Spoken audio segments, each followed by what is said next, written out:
Can I get you just to introduce yourself, please? Yes, so I'm Tony. So I'm part of the 4th Indian group. These guys, I joined them last year. Yeah. So these guys are very kind for me to join on their group. They do sort of like the desert.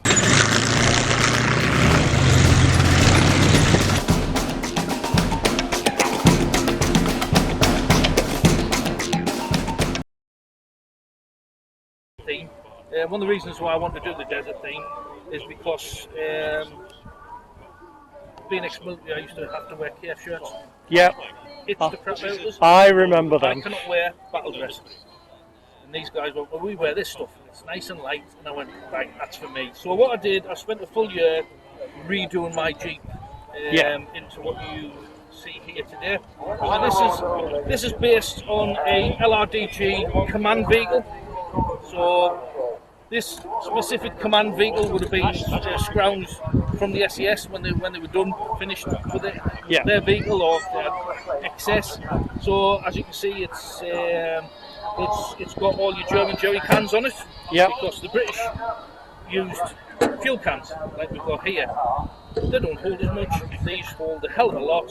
So what they did, they used captured jerry cans, and later on, I think it was roughly about 1942, the British actually stole the design and started making their own. Yeah. You'll see a lot of photographs of the SES vehicles of that period, and they had American jerry cans with the rounded spout. Issue with that, the rounded spout needed an attachment, otherwise you lost a lot of fuel. So you will then see the Americans keeping this design, but then they would put that spout in it. Yeah. Yeah. So these are all dated German.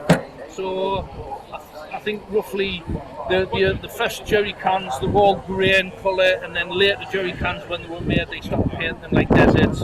Yeah. Follow the feet of the rain. Anything else you would like to know? Yeah. Now, I noticed earlier the machine gun at the front is quite an unusual one, isn't it? Could I get you to talk us through that? So the SES, they love their Vickers Ks. Yeah, which is what we've got at the back. Groundings. Yeah. 50 cals. Yeah. Now, they needed them for pure firepower. They were taking out airfields and stuff like that. The LRDG tended to use a hell of a lot of British RAF weapons that they could get their hands on. So, prime example is your single Vickers K on the rear. Well, this one is your Mark II Browning. Now, they're normally housed in the wings of Spitfires. So they would kindly go over to the RAF and say, have you got any spare Spitfires? Or they just nick them. Either or this is what they've got their hands on. And you will see period photographs with guys with these weapons on the trucks. Yeah. With makeshift sights and makeshift firing mechanisms and handles, because these work on hydraulics in the aircraft wings. They did not have a handle. Did not have a pistol grip, they did not have a trigger mechanism, and they certainly didn't have sights. So what they did, they made their own sights and they put them on, and they were used where they get their hands on. This is actually an MG34 Spider sight, and that is just a makeshift foresight. Yeah.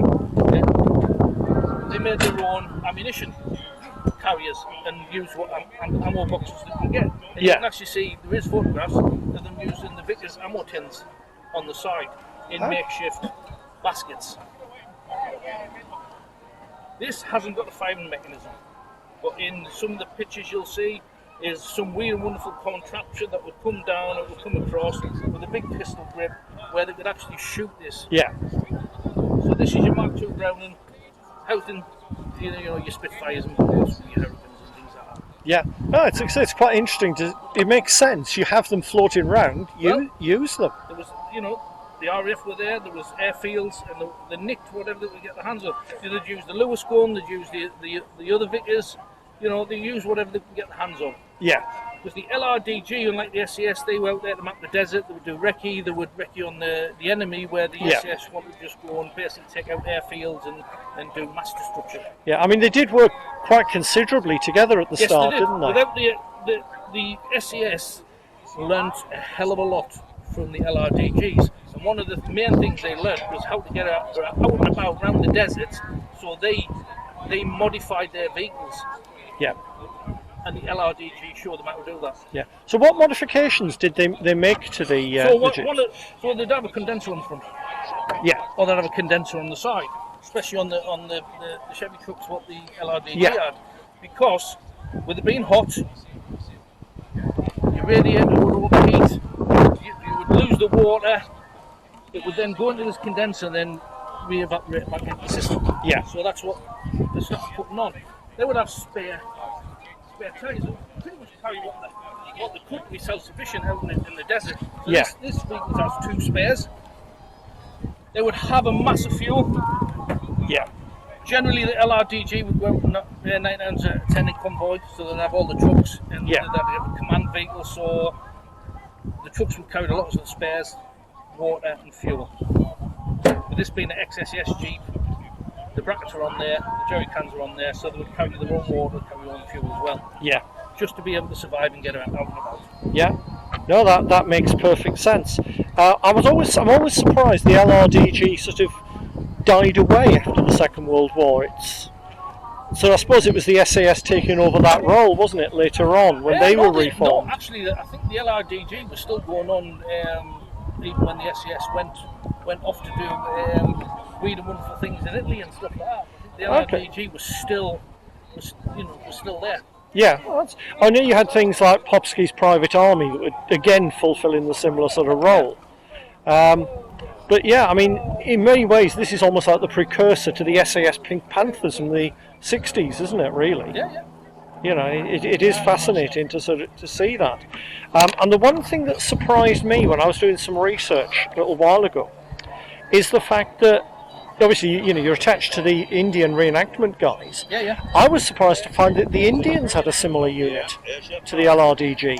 Oh, that's news to me. Yeah, I will send you the link to the research. Yeah. But what they actually found was there was an Indian squadron, right, and it was became part of the LRDG briefly. Yeah.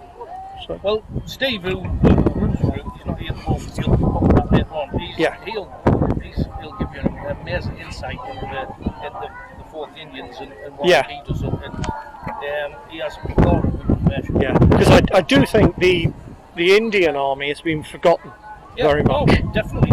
And you're probably wondering what's an LRDG guy doing in a reenactment group of 4th Indians. Well, I'm visiting. I'm just popping along. I just pop along for a brew. And why not? I like that. Yeah, I thought you were auditioning for the next series of SAS Rogue Heroes with the glasses.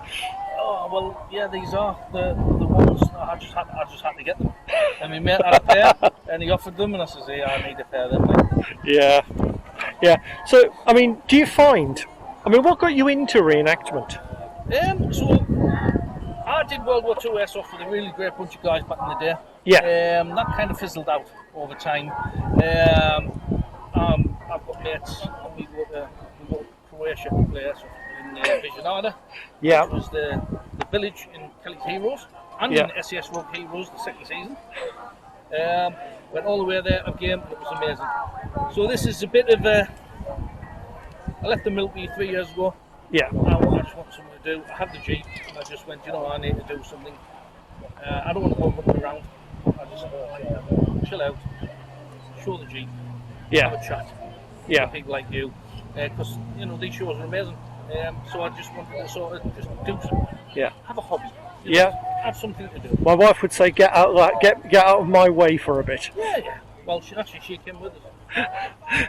I'm impressed. No, I am impressed. So, I mean, it's interesting you sort of say you chat to people. I mean, what sort of people have you had coming up and chatting? Well, anybody. We get loads of different people. So we're one of these groups where we're a hands-on group. Yeah. You come along, we'll shove a rifle in your hands. Here, have a go on the Bren. Yeah. Kids, here, sit in the Jeep. Have a play. Get some photographs taken. We are quite a hands-on group like that. It gets the public, in, they enjoy it. And we meet all sorts of people. And it's amazing the amount of different people that come to these shows. Yeah. These shows, they have a lot. Yeah. Have a lot of stuff post-war. World War One, World War Two. There's enough for your average person to come and go. Yeah. Oh, this is amazing. Yeah. I like this. And it's nice to see the kids, isn't it? There's an awful lot of The kids love it. kids. Kids love it. Although what I'm finding, I don't know if you found this, kids now often know more about the weapons than the parents. Yeah, well, that's games for you. Yeah? So perhaps there is some good to computer games, then at least learning something. Yeah, well, I suppose. At least to learn something. Yeah.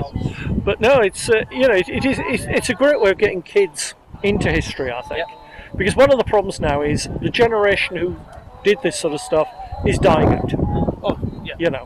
It's almost gone, and we're never going to have that again. So people like yourselves, you're doing a fantastic job of educating. Yeah, well, That's the way I see we it. enjoy it, and we enjoy talking to the people that come around. That's what Yeah. it's all about. Yeah. No, that's been absolutely brilliant. Thank you very much for your Pleasure, time. Thank you.